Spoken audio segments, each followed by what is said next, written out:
Capitolo 1. Il picciul princip sulla picciule stele bi sis dodis.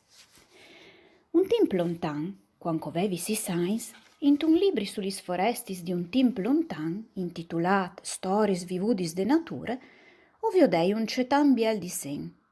Alveve piturato un sarpint boa che gloteve un animal.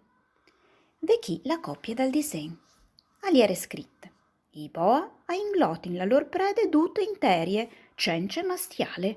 Da spo, stant che non rivin plui a movisi, ad uarmin pai 6 mes che la digestion e domande.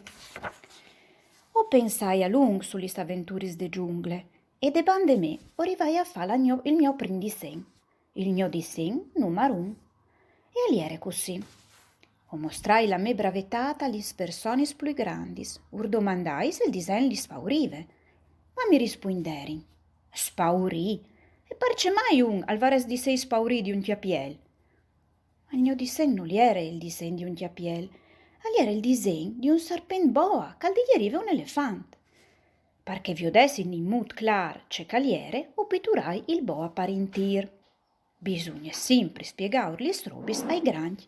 Il mio disen numero 1 si presentava così. Queste volte mi risponderin di lassà di bande i boa, sei di fur che di dentri, ed e dedicami invece a storie, le geografie, ai grammatiche, aritmetiche, e al fu così che a si sains io rinunziai a che vares podutiesi la me gloriosa carriera di pittore.